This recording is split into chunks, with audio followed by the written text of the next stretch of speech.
Hi, well, I don't want you thinking I'm some kind of old curmudgeon, um, but I've got at least one major gripe at the moment, and that's Phillip Schofield. Now, don't get me wrong, this is not personal about Phillip Schofield. Seems a really decent, nice bloke to me. I've never met him, don't suppose I ever will.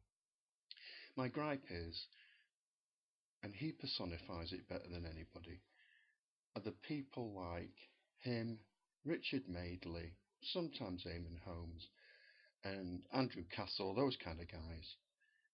Simply, it's not a job for a bloke. It drives me nuts.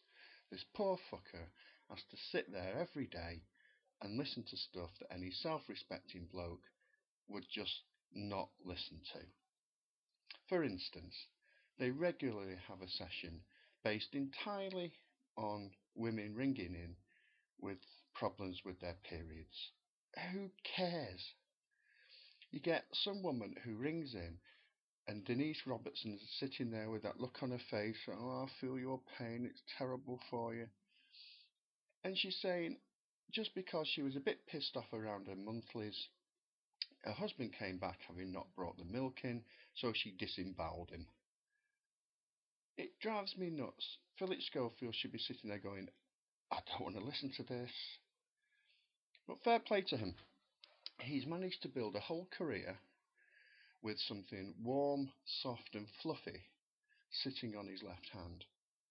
25 years ago, it was Gordon the Gopher. Now, it's Holly Willoughby. But if his wife's happy with it, well, that's between them.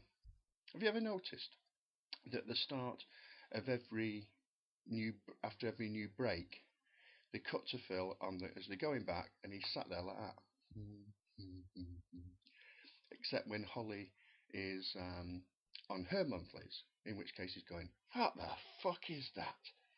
Jesus, that's disgusting.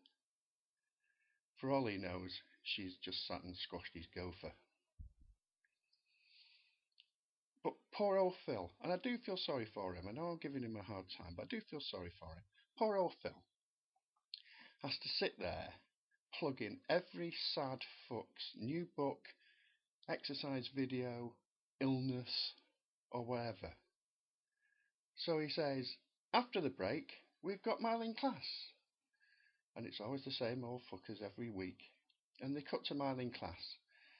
The ubiquitous, omnipresent Mile class, who sat on a toilet with the most enormous gobful of ridiculously white teeth, with her fingers crossed. They cut back to Phil, who says, and Mylene will be exclusively performing her latest pregnancy test live in the studio. Jesus, Phil, get some self-respect. He says, but first, we've got Kerry Katona.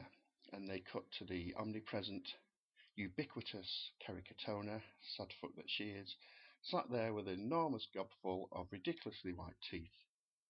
And Phil says, and Kerry will be exclusively telling us how breastfeeding wrecked her nipples and eventually destroyed her marriage. What they haven't said to poor old Kerry is they'll also be cutting a live link to Brian McFadden and his new woman in Australia, and Brian's going to try and explain what he ever saw in this sad, lamentable old fuck in the first place. They don't understand the irony of it. Kerry Katona is the kind of woman where if she gets diarrhea, Heat magazine publishes an exclusive scratch and sniff edition, and people go and buy it. It's ridiculous. The other week they had, and Phil should be ashamed of this, no matter how much I respect him. They had a little kid on who'd lost both legs through cancer. Now, admittedly, he'd only lost one leg through cancer. The first leg he lost because they cut the fucking wrong one off in the first place. But at the end of it, he says, thank you for sharing that very brave story with us. And after the break, we've got Kate Thornton, who's going to share with us that she's always had a problem with the size of her calves and the shape of her legs. And next week, she's having live liposculpture and calf implants. It's just no job for a bloke. And to cap it all, he then has to eat a fucking omelette prepared by that omnipresent, ubiquitous arse, Gino De Campo, who stands there with an enormous gobful of ridiculously overwhite teeth and an Italian accent as overly hammed up as the Colonel in a lower low. It's barking. And Phil has to say, if you would like to follow Gino's recipe, you'll find the ingredients on our website. Ingredients, Phil? It's a fucking omelette. Only Holly Willoughby's standing there going, blimey, omelettes look difficult. And at the very end, he then has to introduce some sad old fuck from the X Factor, who's going to perform his first and what will ultimately turn out to be his last single, which contains the fantastic lyrics of I love Simon Cowell, I'd like to be his chum. I'm so desperate to say in show business, I'll let him take me up. Well, you get the idea. Poor old Phil. It's no wonder his fucking hair's turned white. Can't he get a note from his mum or his wife excusing him from certain aspects of this show?